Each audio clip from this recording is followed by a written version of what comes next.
Welcome, everybody. My name is Karen Peterson. I'm with the National Girls Collaborative Project. I'm excited to see many colleagues attending our webinar today. We have an extra special webinar for you, Representation Matters, highlighting the IFTHEN Collection. I'm going to take the poll down in just a minute, so please complete it if you haven't yet, so that we have a sense of who's here in our audience. And also, please introduce yourself in the chat. Tell us the organization you're with and where you're located. And we'll be using the chat to share resources and to answer your questions throughout the webinar. This webinar is being recorded, and we will be posting the recording and the chat and resources that are mentioned on our NGCP website where you registered. So if you aren't able to stay for the entire webinar, or you want to share it with friends, you'll have access to that after the webinar. All right, let's take down the poll, and I'd like to go to the next slide, please.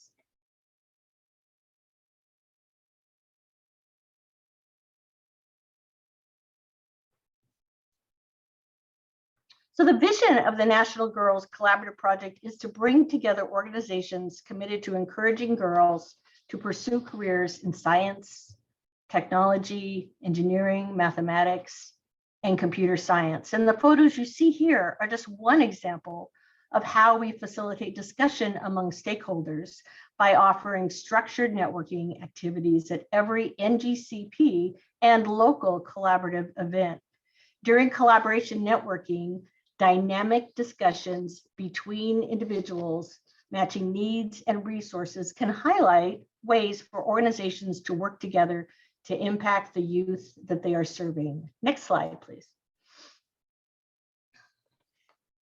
So we all know that there's a diversity of high quality resources available, and many of you have little time to search for the strategies and content to improve your program.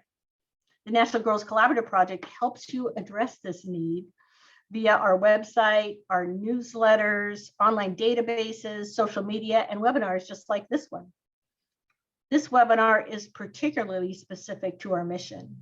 From the beginning, NGCP has worked to connect research to practice and to update the field as we see new research and thought leaders. And we distribute these resources in an accessible format via train the trainer programs, partnerships, and online platforms. And when programs are stronger and more sustainable, girls are better served. And finally, we use the leverage of a network and a collaboration of STEM programs and champions to create the tipping point for gender equity in STEM. Next slide, please. So we engage in a number of activities virtually, nationally, and locally through our state-based collaborative leadership teams. We partner with organizations to scale and deliver content such as the Leap into Science National Network in partnership with the Franklin Institute, and Crypto Club in partnership with the University of Chicago, both funded by the National Science Foundation, serving hundreds of educators via statewide networks. NGCP also manages the Connectory, the largest national database of STEM programs and opportunities. The Connectory is a way for program providers to connect and collaborate with each other. FabFems is an international database of female role models from many STEM fields. They are passionate about the work they do and are ready to connect with programs to spark girls' interests. And NGCP is working with Lila Philanthropies and has launched the IFTHEN Collection, a digital library housing photos, videos, and other media of women in STEM fields. And you're going to hear a lot more about the IFTHEN Collection today. Locally, state collaborative leadership teams offer and convene educators and researchers for professional development. They offer mini grants for innovative projects when funding is available, and they distribute their own regular newsletter spotlighting local resources. Next slide, please.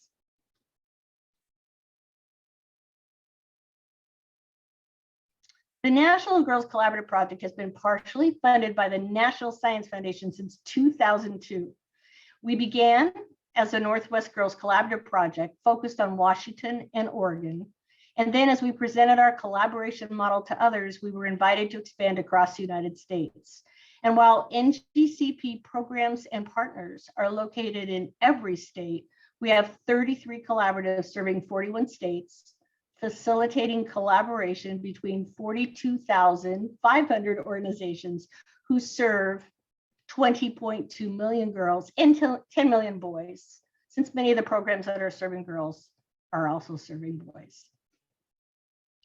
All right, so now it's my pleasure to introduce Matt Cromit. He's a director at LH Capital Inc. and Lila Hill Philanthropies. As director, Matthew focuses on innovative opportunities to advance the science and nature fields, including in his role as co-founder of the IFTHEN initiative, advisor to the Biotech Plus Hub at Pegasus Park, and funder advisor to the Water Funder Initiative. Prior to this role, Matthew was Deputy Director of Policy and Programs at the George W. Bush Institute, where he worked on issues spanning global health, economic growth, and veteran wellness.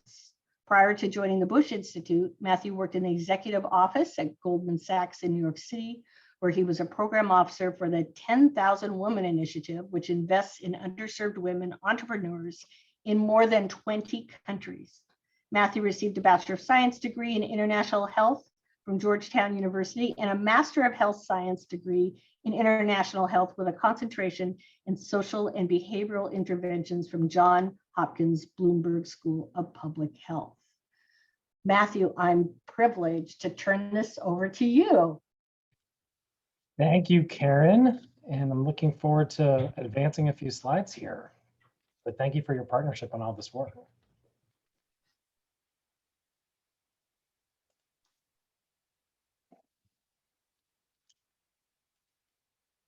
There we go. So for those of you who aren't familiar with Lila Hill Philanthropies, we work with our founder, Lila Hill. We're based in Dallas, Texas, and we work with Lila to invest in what we hope to be game-changing advances in nature and science. We believe that science is the answer to building a better future, and that we need to invest in many minds sitting at the table to realize that potential. I venture to guess that many participants on the call today share that sentiment with our team. One important note about this presentation is that all the photos that you see and videos that we'll watch during my part of the presentation are accessible on the IFTHEN Collection. So IFTHEN aims to activate a culture shift, and one that changes the way that the world sees women in STEM. We knew when we took on this challenge that there would need to be a comprehensive approach with an emphasis on storytelling and media to create this shift. So before I launch into our work at IFTHEN and the work of the IFTHEN Collection that's in partnership with NGCP, I wanted to share a short video, which I will try to get to. Jessica, do you know how to get to this?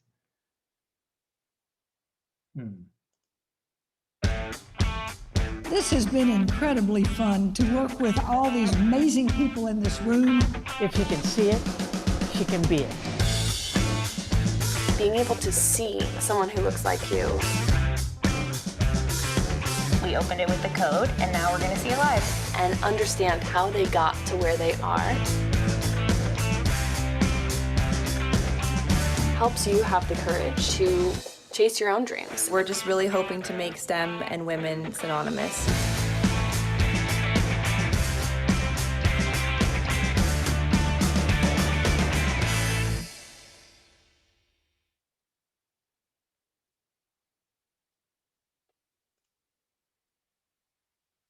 Great. So over the past 2 years or so, we've worked with our IFTHEN coalition of cross-sector partners, including the American Association of the Advancement of Science, to assemble a group of 125 incredible AAAS IFTHEN ambassadors. And we set out together to shift culture, to access traditional places like schools and learning institutions, but also access places way out of schools through initiatives like launching a YouTube series and an Emmy-nominated television show, that 3D printed statue exhibit that you saw a rendering for in the video, to trying to meet girls on TikTok, where they're accessing content. Some are accessing content, many are accessing content every day. We also have collaborations with coalition members that might be somewhat unusual, like 17 Magazine or Teen Vogue and US Soccer, or in the Olympics to help promote STEM careers. Jessica, I've lost oh, there we go. Got it. Sorry about that. So essentially, we all know that women in STEM are changing the world, and it's time to tell our stories. I'll touch on all these different components today, but really the focus of this webinar for me is the platform that pulls it all together, which is the IFTHEN Collection. It's the world's largest free resource library that is exclusively dedicated to photos and videos celebrating diverse contemporary women in STEM. This is Karina Popovich, who's one of the AAAS IFTHEN ambassadors. She's one of our youngest ambassadors, and she helped to print PPE during the early days of the pandemic. And so this is a photo that's in the collection, kind of illustrating her work. Our goal is for girls everywhere and boys to see STEM as exciting, relevant, and cool, to seed the visual world around us with images of relatable women in STEM. And we believe this is key to making this change happen. If then stands for if she can see it, then she can be it. It stands for if we support a woman in STEM, then she can change the world.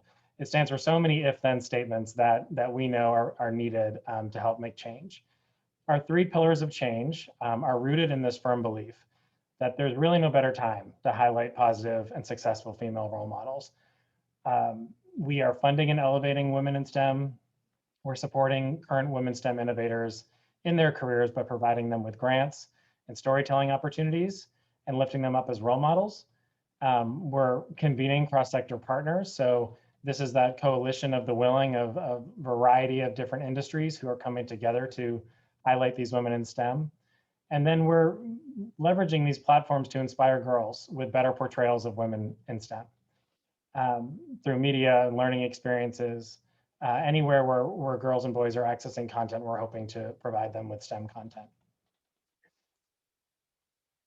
This is a photo of Dr. Rawan Grant. It's kind of indicative of the types of photos we have in the collection. She's a trailblazing large carnivore ecologist. She also happens to be one of our AAAS IFTHEN ambassadors.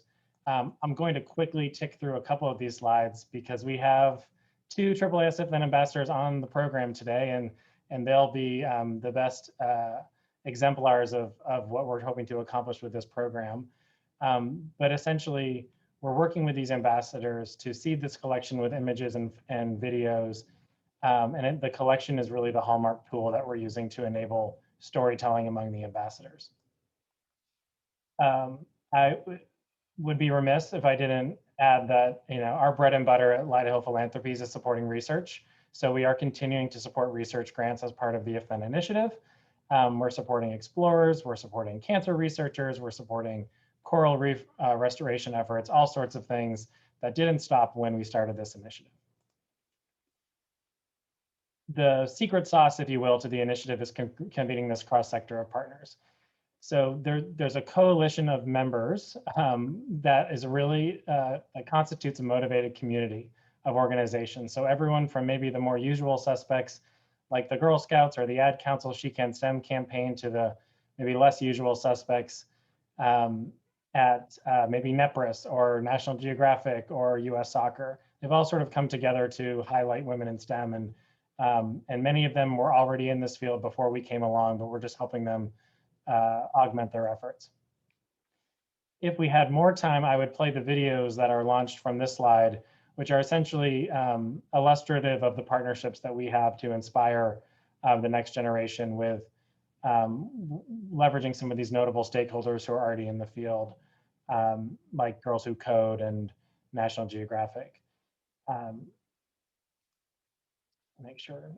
So we're trying to inspire girls with better portrayals of women in STEM through media. We know that, and I see Dr. Stanky on the line here too. We know many have been in this field for a long time, but this is a stat that was unveiled through a research study that we commissioned with the Gina Davis Institute on Gender and Media, which is not surprising to many of us, right? That's about 63% of STEM professionals portrayed in the media are men, or male characters, and that there's room for improvement there to get it more equitable.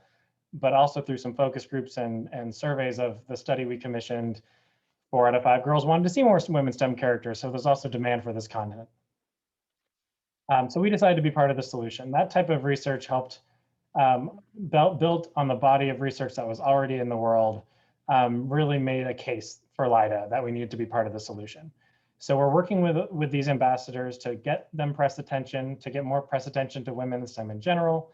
We're looking to land them roles and appearances on television and on popular social media outlets. We're also working with YouTube to create series that reach this demographic. Rather than belabor some of these impact stats that we're having across platforms, I'm going to try to play a video that provides an overview of one of our franchises, which is called Mission Unstoppable, which is on CBS, but also on social media quite substantially. So let's see if I can get that to play.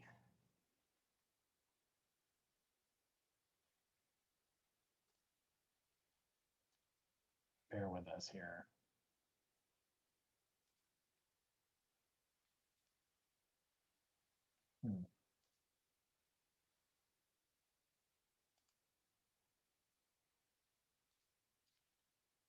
Maybe not.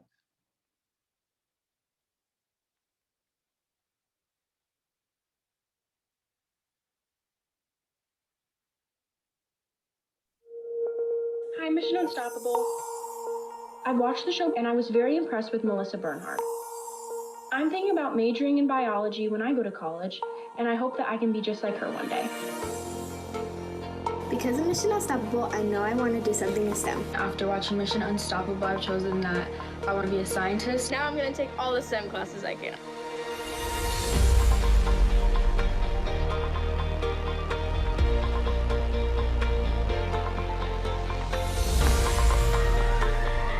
Let's go!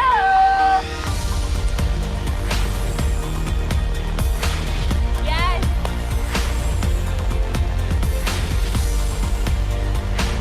Guys, this is so crazy! Now, here's the fun part.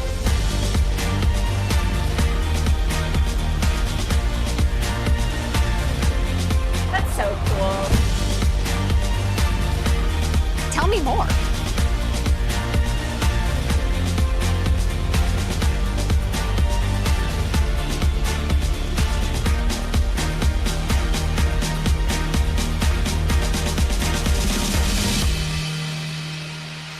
Mind blown.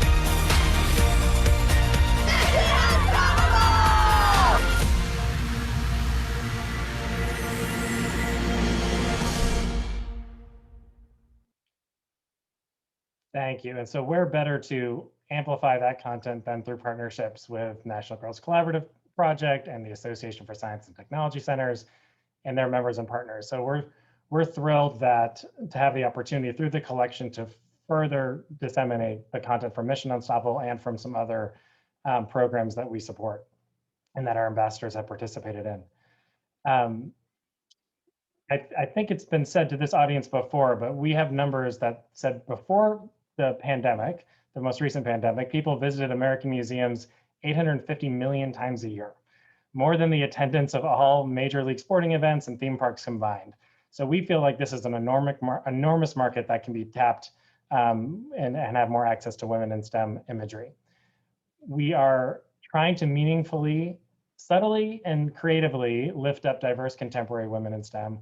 And we believe a museum visitor's experience and any nonprofit with walls to add photos to and posters to is an opportunity to create a profound opportunity to access the next generation and change or influence their perceptions of what it means to be a woman in STEM. Our goal through these free educational assets in the collection are to reach 6 million people this year. IFTHEN, an initiative from Lila Hill Philanthropies, aims to empower STEM innovators as role models and inspire the next generation of girls to pursue STEM careers. IFTHEN is partnering with ASTC and the National Girls Collaborative Project to bring you the IFTHEN Collection. The collection features photos, videos, posters, bios, and more from amazing women innovators with unique STEM careers. These items are free for ASTC member museums in the U.S. to use in your exhibits, marketing materials, and other museum content. We can't wait to see what your museum will create to inspire your visitors. Your ideas are valuable. Don't limit yourself to professions that you think sort of exist in a box. You can be really creative. How do I get to a certain place, and do I need to always take a traditional route? There are no rules. Own your career, own your journey. You should really embrace how unique you are as a person. And eventually you'll succeed. If we never say no to any dream, then the world is your oyster.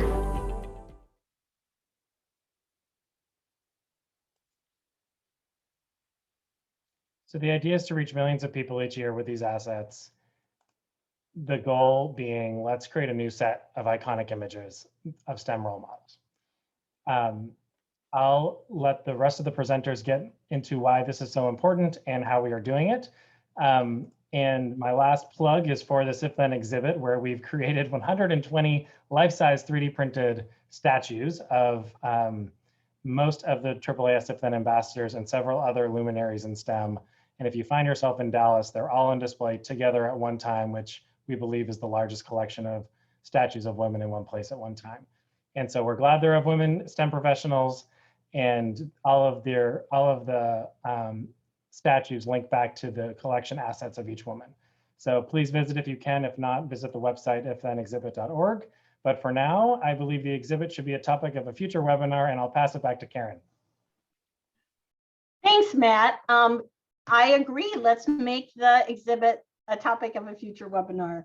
We took note of that. That's a great idea. And I don't think I said at the beginning of this webinar, this is a 3-part series to feature the IFTHEN collection. And now I think it's a 4-part series where we'll talk about the statues maybe in the fall. So that's a great idea. And you know, I never get tired of looking at the amazing initiatives and projects that have come out of the IFTHEN initiative, because Matt and I met in 2018, which seems about 10 years ago now. And a lot of this was a dream.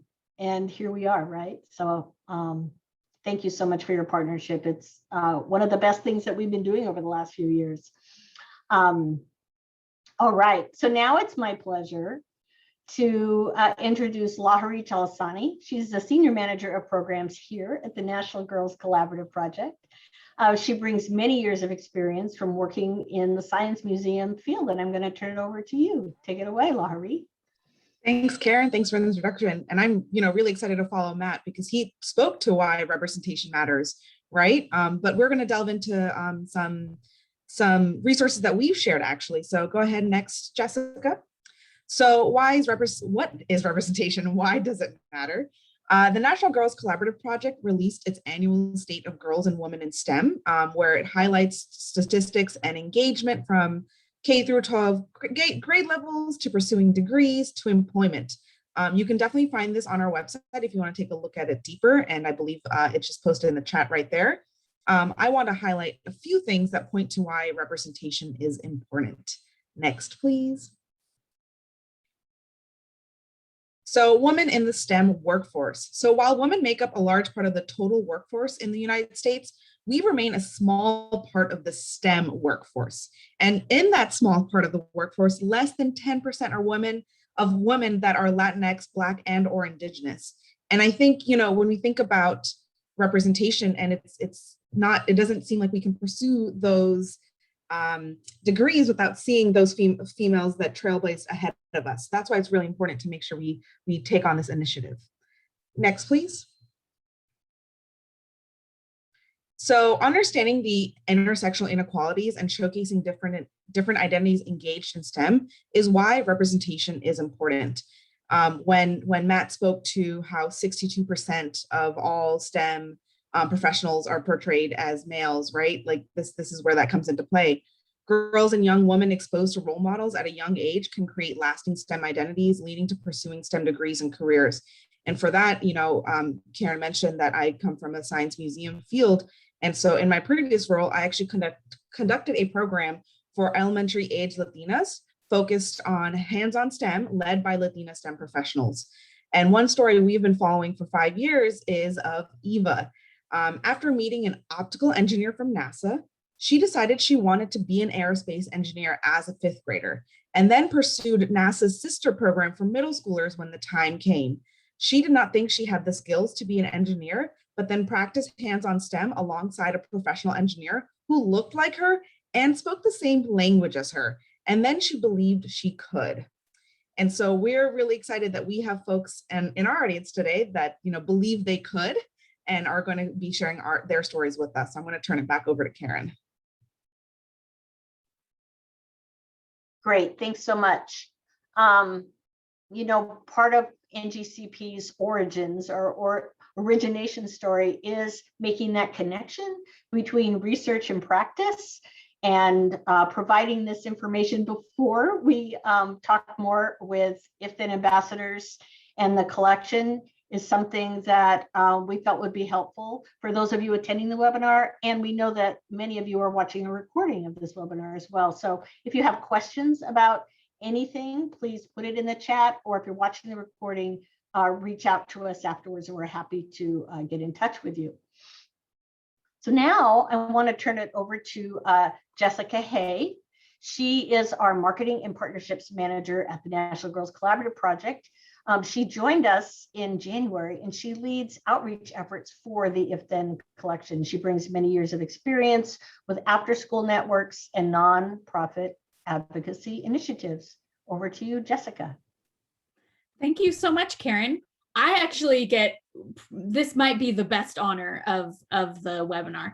I get to introduce our 2 featured speakers who are AAAS IFTHEN ambassadors. And it's my pleasure to introduce Dr. Jessica Esquivel, who has recently been promoted to an associate scientist at Fermilab, where she works on the, and I'm going to get this wrong probably, Jessica, so you can correct me, Muon G2 experiment, which recently announced its exciting run 1 results, which confirmed the BNL G2 experimental results and increased the experiment and theory tension from 3.7 to 4.2. And she is one of less than 150 Black women with a PhD in physics in the country, and the second Black woman to graduate with a PhD in physics from Syracuse University, and the third Black woman to hold an associate scientist position at Fermilab.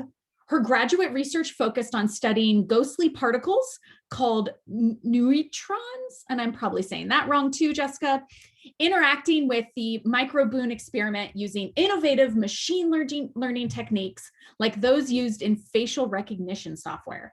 She received her bachelor's in electrical engineering and applied physics from St. Mary's University in San Antonio, Texas. She identifies as female, Black, Afro-Latinx, lesbian, a physicist, and a Texan. Dr. Esquivel is a recognized advocate for creating just and equitable spaces in physics and focuses on the intersections of race, gender, and sexuality in her community engagement efforts. She's a member of APS IDEA, co-founder of Black in Physics, and part of the Change Now collective. Her accomplishments include spearheading the sponsorship of Fermilab at WakandaCon, a 3-day Afrofuturistic convention that strives to create a safe space for the Black community to explore their interests from comic culture to STEM. Selected as a AAAS IFTHEN ambassador, appearing on CBS's Emmy-nominated educational program Mission Unstoppable, where she discusses the physics behind makeup, and appearing on the Science Channel's How the Universe Works, discussing how neutrons could be the key to the mysteries of our universe. So that's one speaker. And then I'm also so excited to announce or introduce Dr. Sierra Civils, who is a nuclear engineer at the Johns Hopkins University Applied Physics Laboratory, where she works on a variety of projects using radiation detection and modeling. Her past research focused on nuclear explosion monitoring and treaty verification, resulting in 4 first authored publications, as well as numerous research awards, including the Department of Energy National Nuclear Security Administration's University Program Review National Laboratory Impact Award. Among the many outreach and mentorship programs that she participated in during her time at Michigan, she helped found the Women in NEARS, so that's Nuclear Engineering and Radiological Sciences Group, a space for women in the department to commune, share stories, and discuss issues. Sierra obtained her PhD in nuclear engineering from the University of Michigan in 2018, becoming the first Black woman to do so at Michigan. She also holds a master's degree and bachelor's degree in nuclear engineering from the University of Michigan and MIT, respectively, and she's originally from Chesapeake, Virginia. So I just want to say thank you so much for joining us, Jessica and Sierra. It is just absolutely our honor. I'm just going to kind of kick us off with some questions for you all, and we're just going to have a nice conversation. And I do want to mention for those participants listening in, if you have a question for us, you can pop it in the chat and we'll make sure that we answer it in a couple of moments. And then when we have our open Q&A time, you can always come off mute and ask a question live as well. We love to have the conversation. So I want to kick us off with Sierra. I have a question for you. In what ways has representation or lack of representation really influenced your STEM education and career path? So for me, I think it was more about lack of representation. So most people don't know, I was originally interested in being a chef. I never saw a nuclear engineer, Black woman that looked like me until I was well into my MIT career. And so from that experience, that really pushed and motivated me to continue on to graduate school and getting the PhD and even doing the work that I'm doing now, just because nuclear engineering is such a small field. So.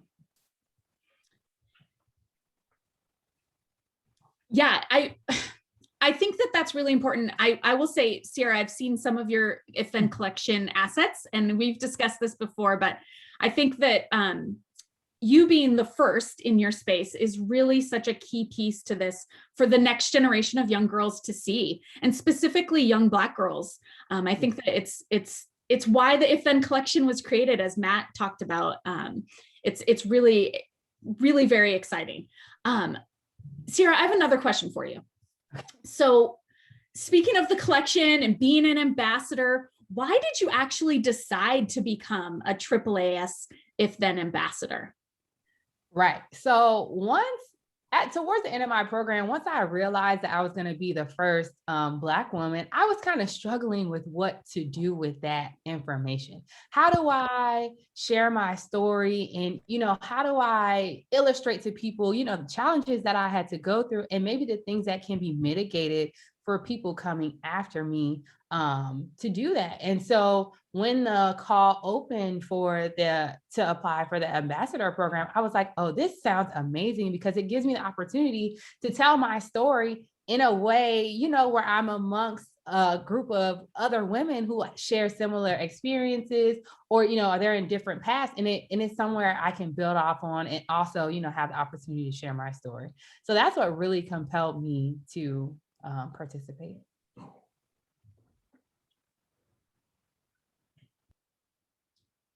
I agree. I think that storytelling is such an important piece of this work as well, is being able to share that story. I think it's very relatable, and a lot of young folks can really see themselves in your story. Jessica, I just want to kind of pass it over and see if you wanted to add anything. Yeah. I don't even remember when the application was due. It feels like eons ago.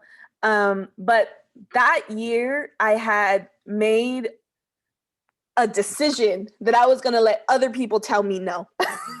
So like when you read my bio, I sound super impressive, but like I definitely struggle with imposter syndrome, like on the regular.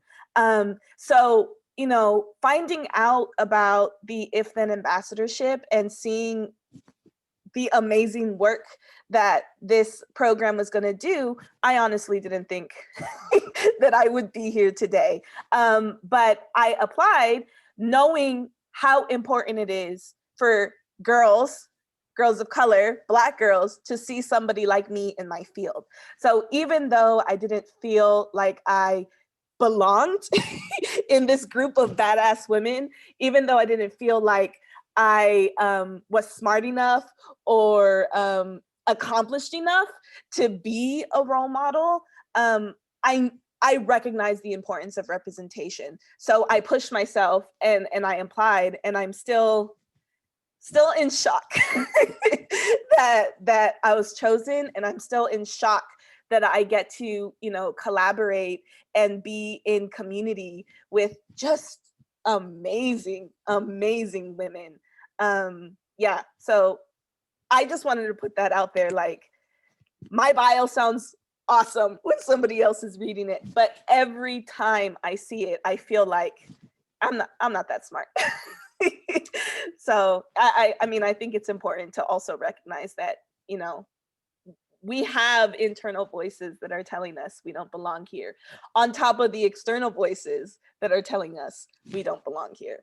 So, Jessica, I think you make such a good point with that. And I think that the internal voices that you're talking about are really driven a lot of times by those external voices. And that's why an initiative like this is so important, right? Is so that the external voices that young girls, and specifically young girls of color, are hearing are from folks like you, right? And folks like Sierra. And that's what they're hearing in the external, which hopefully helps to overcome some of that internal monologue saying, what am I doing here?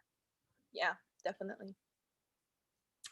Jessica, I kind of want to bounce off what you were just saying about being an IFTHEN, a AAAS IFTHEN ambassador, and really ask you, like, how has that allowed you to be a role model? What does that look like for you? Yeah, it definitely leveled up my community engagement efforts. I've always been very vulnerable and transparent and authentic in the struggles that I've gone through, in the barriers that I've overcome. But I didn't have the reach, right? Like, I was able to meet on the regular with students, from middle school to college that were coming through Fermilab, right? But there's a critical mass. I was maybe seeing 20 kids a week, emailing with a couple of kids, a month. So just becoming an ambassador, a AAAS ambassador, really gave me a much larger platform.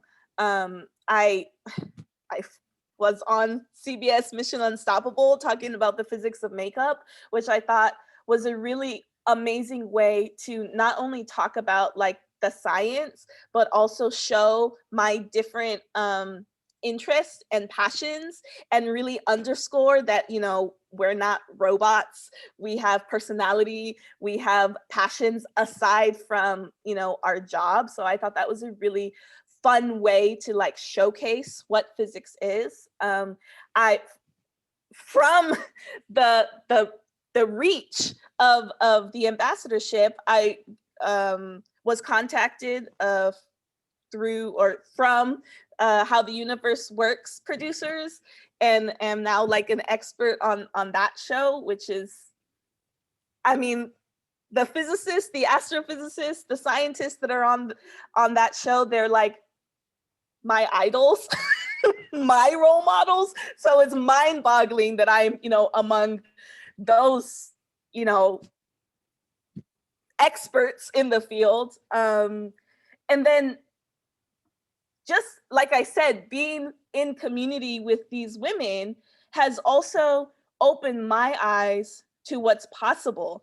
And really, I've like learned to sit in what I want to do and sit in what I want to change. And my new position at Fermilab also highlights that.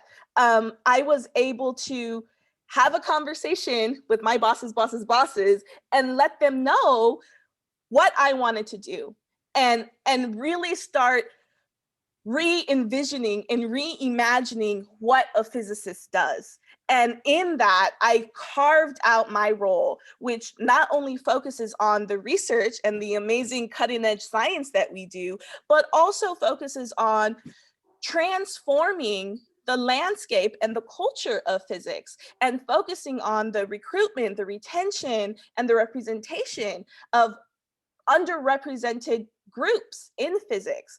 And the fact that I saw these women doing that in their lives, carving out their spaces in their fields, really gave me the power and the confidence to do that for myself. So I'm like really, really excited about my new job because it's literally made for me.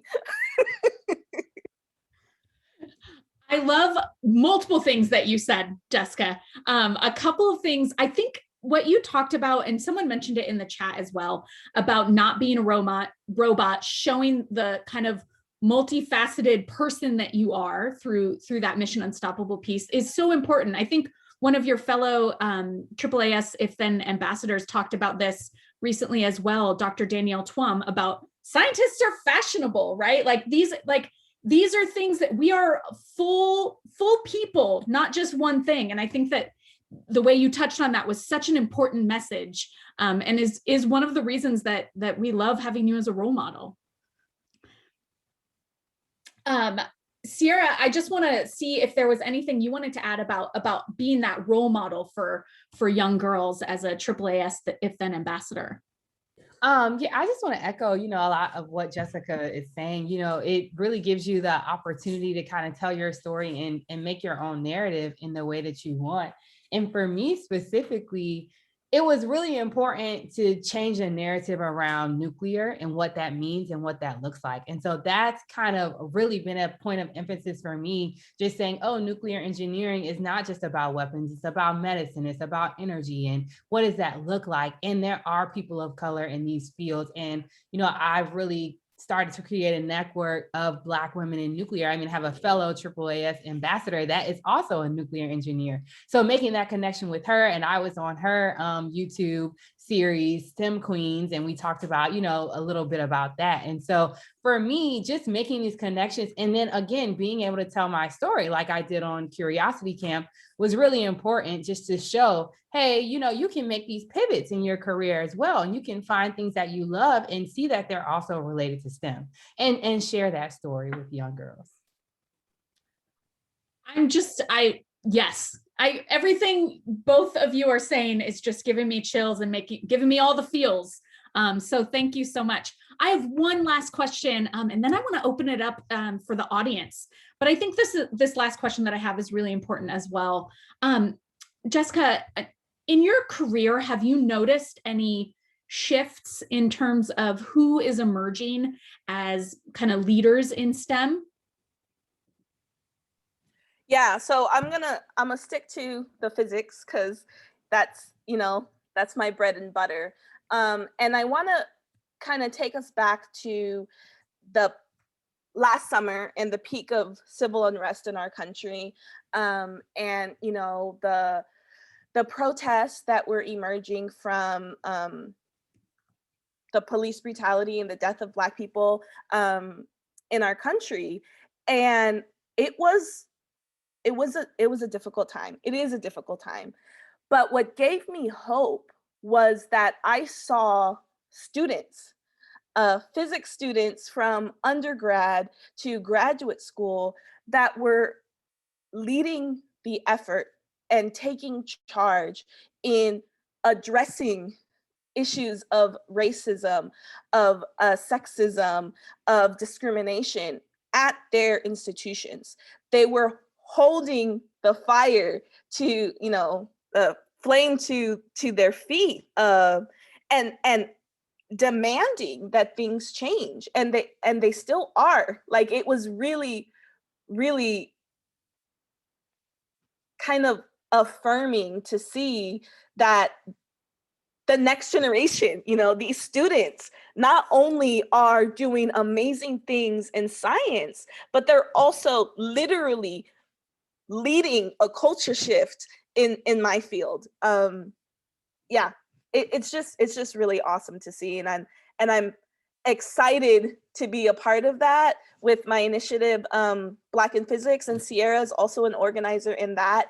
And I mean, we are just scaffolding, honestly, to bring the community together so that we know that we're not the only ones, and we gain power and confidence by being together, by being in the community, and essentially become change agents across the country at our, respective institutions, at our respective departments, and lead, those efforts there. So yeah, it's really, really awesome to see these students just step up and say no more.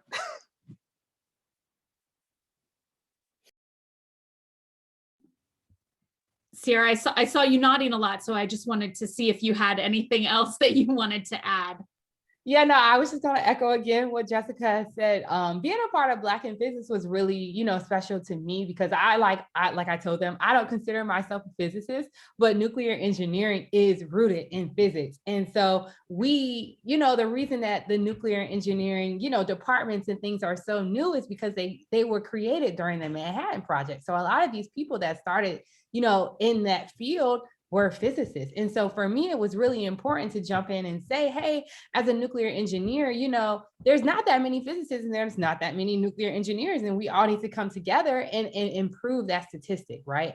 And so it was really important, again, making these connections. And like Jessica said, as younger people, right, trying to change the narrative. And so I, at my job is a similar thing. How do we, as the young Black professionals, step up and bring people behind us, bring interns, do outreach, especially in Maryland, right? How do we reach the inner cities and make sure that students of color see us in these fields, and also know, I think it's important, students, they're looking at doctors and they're looking at basketball players and things like that because, they see the money. And it's important for me to say, hey, engineers also, it can be a lucrative job as well. And kids are always like, really? And I'm like, yeah, but so you have to be honest about these things.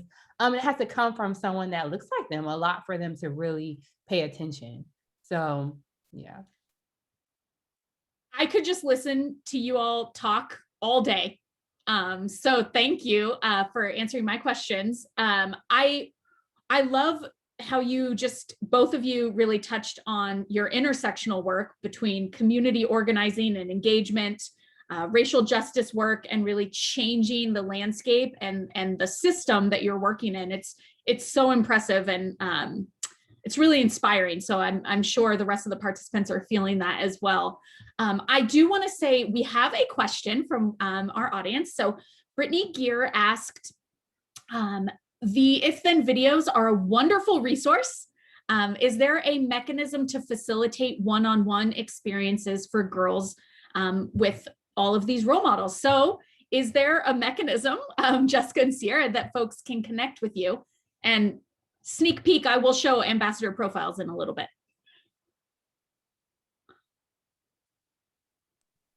So do you want to go first, Jess? Okay. So for me, well, I know a lot of us is kind of word through mouth, like social media or emailing, things like that. I know I'm kind of lucky in that APL also facilitates a lot of outreach and stuff for me. So if you go directly like through the communications team, they'll say, hey, can you do this? Can you do that? And that, also works really well for me.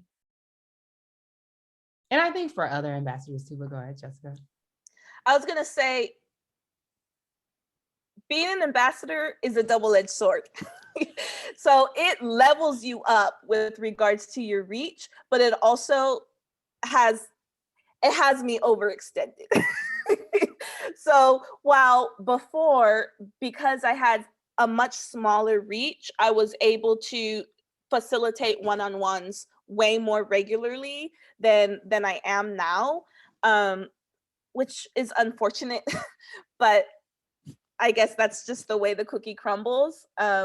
What I would say is I'm very active on social media, specifically Twitter. I'm really good at responding to comments. I'm really good at responding to DMs. So that would be the quickest way and most effective way to facilitate one-on-ones with me. I'm not good with phone, just throwing it out there. I'm okay with emails. If I don't email you back, just keep pestering me and I will get to it. But yeah, essentially it's hard. It's hard because there is not a lot of people that look like me in this field. So I get a lot of requests on my time, but I definitely prioritize. And that's been really awesome that I can do that now, is prioritize the projects and the programs that I want to be a part of that have an intersectional lens, that are focused on, meeting Black and Afro-Latinx and Mexican girls, and putting me in front of those communities, the communities that I'm really, really passionate about getting into STEM. So I've been, because I have a lot more requests on my time, I've been very, very intentional with who I want to be working with and where I'm, spending my time. Yeah, all of the AAAS IFTHEN ambassadors are incredibly busy. You all do so many things for your communities, and just your jobs too are very large lifts. So yes, it can be tough, and I do really appreciate that you are honest. Like I think one of the participants was saying, Laura, about your capacity, because that is true. Y'all do so much.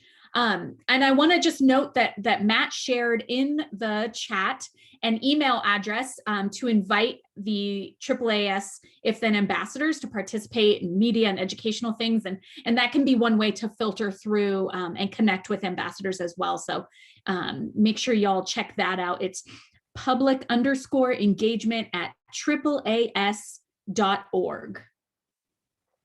And then we have one more question that just came into the chat from Emily Morgan. And Emily says, after watching Picture a Scientist on PBS, our education committee began discussing how we can not just empower girls in STEM, but also teach boys to value women in STEM, to teach boys to recognize and stand up against systemic discrimination against women in STEM. Any ideas or resources on how to do this?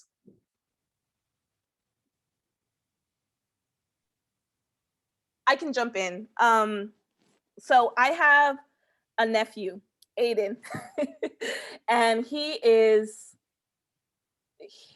a ball of energy. He's super funny.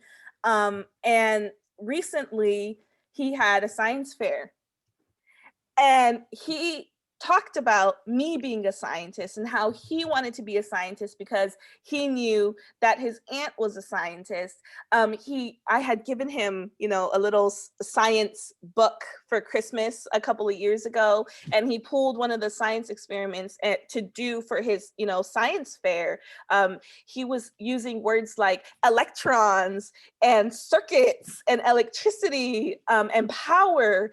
And it was just really, really amazing to see the impact that I had on him by just being me and by just talking about the things that I'm really interested in and just being representation, right, of a woman in STEM. Honestly, there isn't anything new or different that you have to do for boys that we're doing for girls. They're gonna learn to respect, to appreciate, and to associate women in STEM by just seeing women in STEM. And the story of my nephew, Aiden, being, excited about STEM and wanting to be a scientist because he saw me as a scientist is just like proof in the pudding that we don't got to do anything different. Just be here and just, be loud and proud and out. I love that, being loud and proud and out.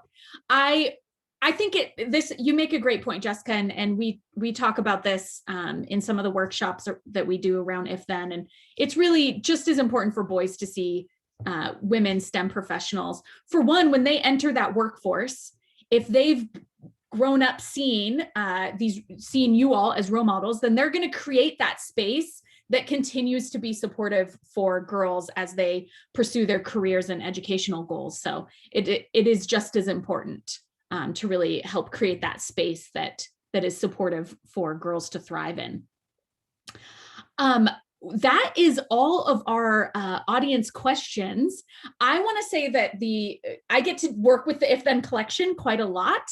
And so like Karen mentioned, there is a series of webinars, and who knows, we might even include some new ones, especially after this panel discussion and some of the ideas that are popping in our heads. And when we do these future webinars, we will definitely do some demonstrations of the website. But I do want to say that if you want more information about the website and about the collection, and you want to learn how to use it and how to navigate it, I'm your person. That's part of my role. So you can always reach out to me. I did put this slide back up so everyone can see it, that has my email address. And then if you're downloading assets from the collection, you can always put in this access code, but you can always just email me. I'm definitely available to help out in any way you can.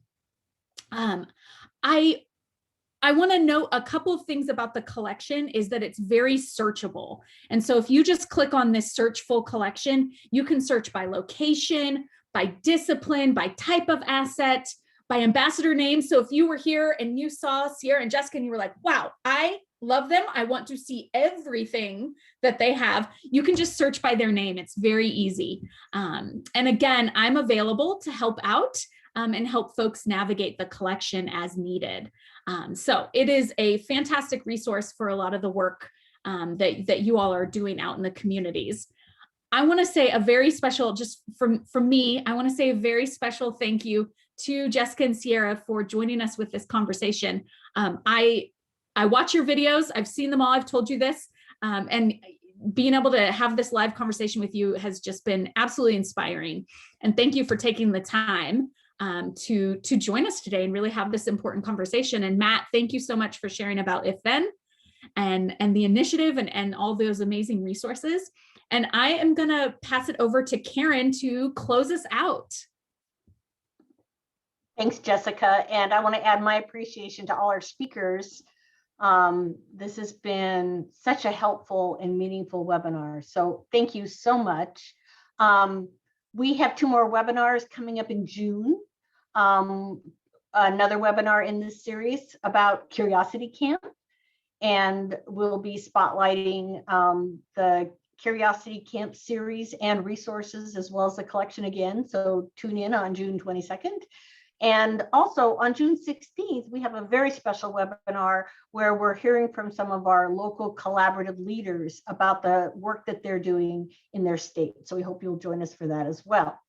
We'll be putting a survey in the chat. Oh, it's there. There it is.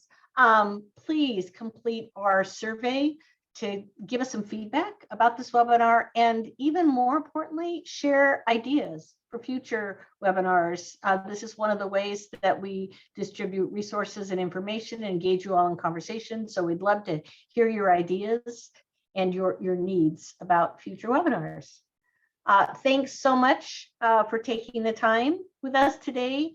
And as I said at the beginning, we are recording this and we will be distributing the webinar recording and the presentation slides to everybody who's registered. And it will be on the NGCP website probably tomorrow. Thanks again. Thanks to all our speakers. Have a great rest of your day. Bye-bye.